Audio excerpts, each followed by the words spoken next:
everyone, I am here today to review Passenger by Alexandra Bracken. I received this book from the publisher via NetGalley in return for an honest review several months ago. Still behind on my reviews, sorry. And I gave this book 3 stars.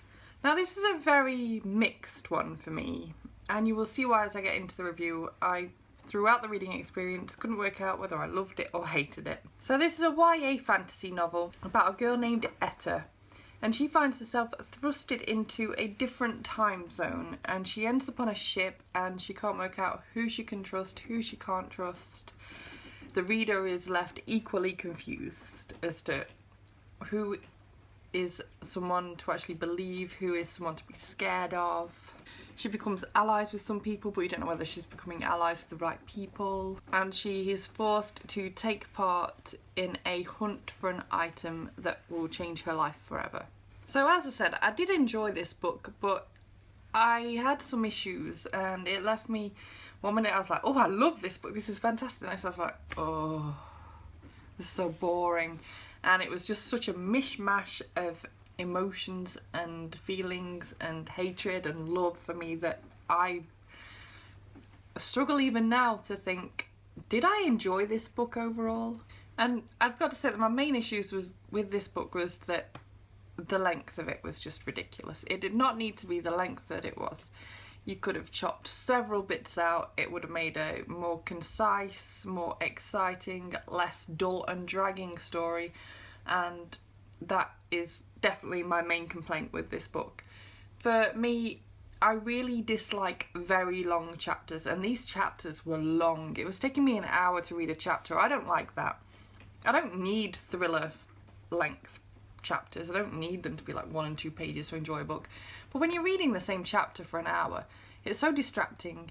It makes me really not want to pick the book up again, because I like to, when I can, stop reading at the end of a chapter. So then I'm thinking, well, I've only got 30 minutes to read and this chapter's going to take me an hour, so I'll read something else instead. I really don't like that. And also, the reason why this book was so long and the chapters were so long is because it was just unnecessarily wordy. The descriptions were so much more than they needed to be. It just really dragged for me. So this led to it taking me a couple of months, maybe 3 months even, to read this book, because I'd think to myself, do I really want to pick up a book where I'm tied to it for an hour because the chapter's just going to drag and drag and drag? No. So I found it really easy to just put down and forget about and not pick it up for days at a time. And I've got to say, this led to me struggling to get into the book until maybe 2/3 of the way through. At that point, all of a sudden, something happened and I was invested, and from that point I couldn't put it down.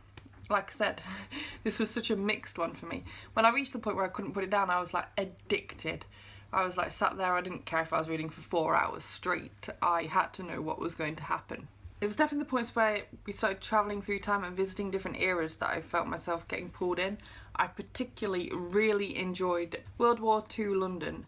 That was a highlight for me. I absolutely adore London, and like historical London is even more interesting to me, so that part I was well and truly hooked and couldn't put it down. I think it was definitely one of the strongest parts of the novel. The characters that you meet and interact with in that area are just so interesting. It's such a wonderfully immersive part of the book. It was at this point that you start realising that this is actually a really cleverly put together novel too. There is a character named Alice, and her part in this book is just like, it blew me away how amazing it was. I absolutely loved Alice. There is a romance aspect in this novel, and I like the way it built up. It was a steady thing. It didn't feel like insta-love. You could see the relationship slowly developing, and it was done in a really beautiful way. The end of the novel was spectacularly gripping and shocking, and it left me really wondering where things are going to go from here, so I am definitely 110% going to be continuing on with this series. I think it's a duology, and I think the next book is out early next year, so not got too long to wait. I would definitely recommend this to anyone who loves a bit of YA fantasy mixed with historical fiction. If either of those genres interest you, you might enjoy this one if you haven't yet picked it up. So thank you so much for watching this review. If you liked it, please give it a thumbs up. Subscribe if you want to see more book reviews and other bookish content from me, and I will see you tomorrow. Bye bye!